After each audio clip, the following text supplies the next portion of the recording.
आज हम पढ़ेंगे विषमपोषी पोषण। विषमपोषी पोषण पोषण तो आप समझते हैं ना, वही क्रिया जिसके द्वारा भोजन को ऊर्जा प्रदान करने लायक और शरीर निर्माण करने लायक पदार्थों में बदलते हैं।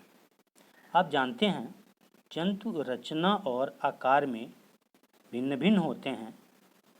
कोई एक कोशिकीय जीव है जैसे अमीबा और पैरामीशियम, तो कोई बहुकोशिकीय और जटिल रचना वाला जीव जैसे मनुष्य।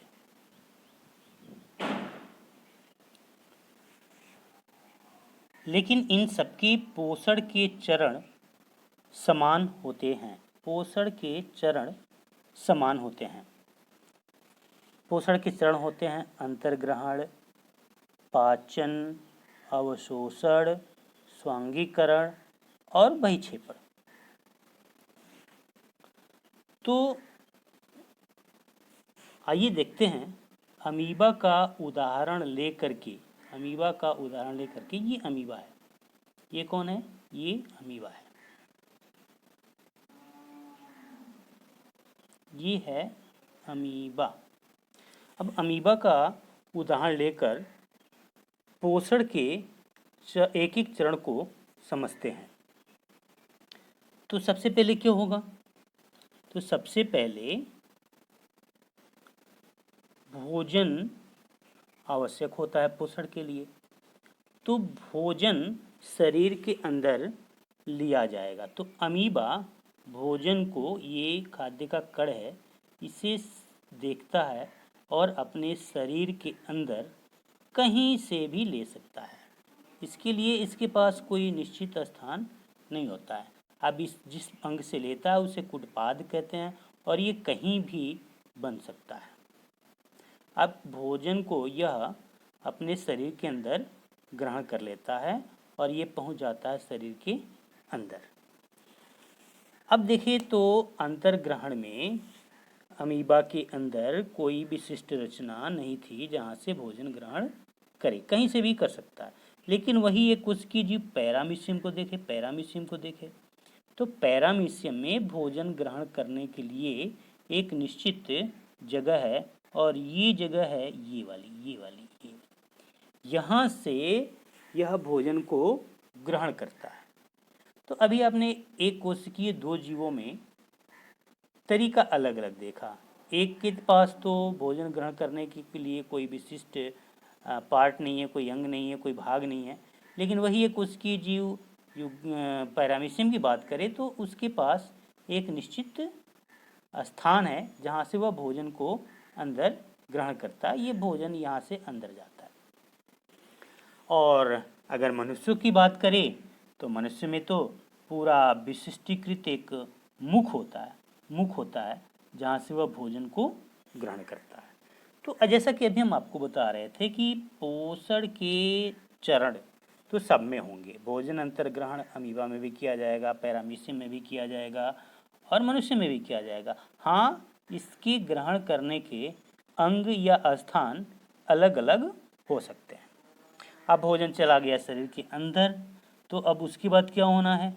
क्योंकि भोजन जटिल होता है और अविसरणशील होता है। भोजन कैसा होता है? जो हम ग्रहण करते हैं वह जटिल होता है और अविसरणशील होता है। अर्थात भोजन जहाँ पे जाएगा वो वहीं का वहीं रह जाएगा। और उसे पहुँचना कहाँ है? तो उसे पहुँचना है शरीर के सभी अंगों तक, सभी भागों तक। तो अब उसे इस लायक बनाया जाता है कि जो जटिल भोजन है वह सरल में बदल जाए और जो अविसरणशील अवस्था में है वह विसरणशील अवस्था में बदल जाए। अब इसके लिए उसे छोटे छोटे भागों में तोड़ा जाता है और इस क्रिया में सहयोग करता है एक रसायन जिसे कहते हैं एंजाइम। क्या कहते हैं? एंजाइम कहते हैं। एंजाइम उसे कहते हैं एंजाइम। तो एक रसायन होता है, एंजाइम, जो हमारे भोजन को छोटे छोटे अवयवों में तोड़ने का कार्य करता है और पाचन में सहायता करता है। तो इस क्रिया को कहते हैं पाचन, जिसमें भोजन जटिल अणुओं से और अभिसरणशील अणुओं से सरल और विसरणशील अणुओं में बदल जाता है, तो वह क्रिया कहलाती है पाचन। तो वो पाचन क्रिया ये है। ये भी अमीबा में एक ही चूंकि कोशिका होती है तो उसके शरीर में होता है, पैरामीशियम में भी एक ही कोशिका होती है तो एक ही कोशिका में होता है, और मनुष्य में तो इसके लिए पूरा का पूरा इतना लंबा चौड़ा अंग होता है जिसे कहते हैं आहार नाल, जिसे कहते हैं आहार नाल।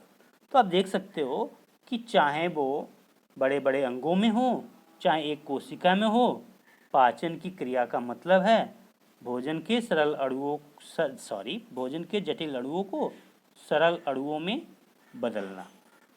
अब भोजन हो गया, सरल अणुओं में बदल गया, अब उसे कहेंगे पोषक तत्व। क्या कहेंगे?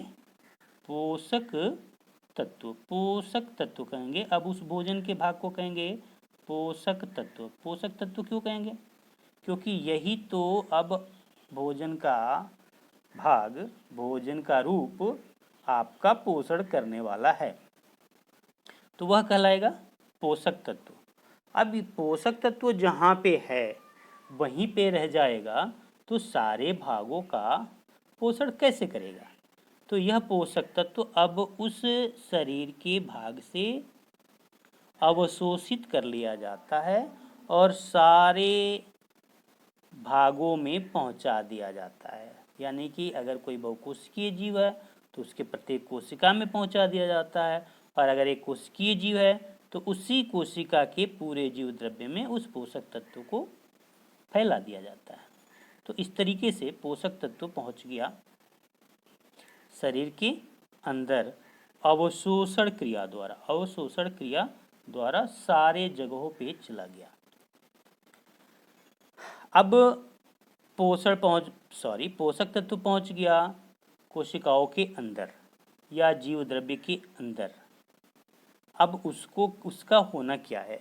तो अब वह पोषक तत्व जीव द्रव्य में बदल जाएगा, जिससे नए जीव द्रव्य का निर्माण हो जाएगा और वह शरीर की वृद्धि, ऊतकों का नवीनीकरण और टूटे फूटे भागों की मरम्मत के काम आएगा। यानी कि पोषक तत्व अब जीव द्रव्य में बदल जाएगा। इसको कहते हैं स्वांगीकरण। अब हमने जो भोजन लिया था उसका कुछ ही हिस्सा स्वांगीकरण तक पहुंचता है या पाचन में पाचन क्रिया द्वारा वह सरल अणुओं में बदल पाता है। बहुत सारे हिस्से भोजन के पच नहीं पाते हैं और वह हमारे शरीर के लिए या तो अनावश्यक होते हैं या तो हानिकारक। तो अब उसे शरीर के बाहर निकालना जरूरी हो जाता है, जिसे कहते हैं बहिक्षेपण। यह क्रिया भी अमीबा में शरीर के किसी पार्ट से हो सकता है, पैरामीशियम में भी हो सकता है, लेकिन मनुष्यों में इसके लिए स्पेशल एक अंग होता है गुदा द्वार। तो इस प्रकार हम देखते हैं कि चाहे जीव सरल हो या जटिल हो, उनकी पोषण के चरण समान होते हैं, भले उस क्रिया को संपन्न करने के लिए उनके अंगों की रचना अलग अलग हो। तो आज इतना ही। अब आगे हम पढ़ेंगे मनुष्य में पोषण अगली वीडियो में।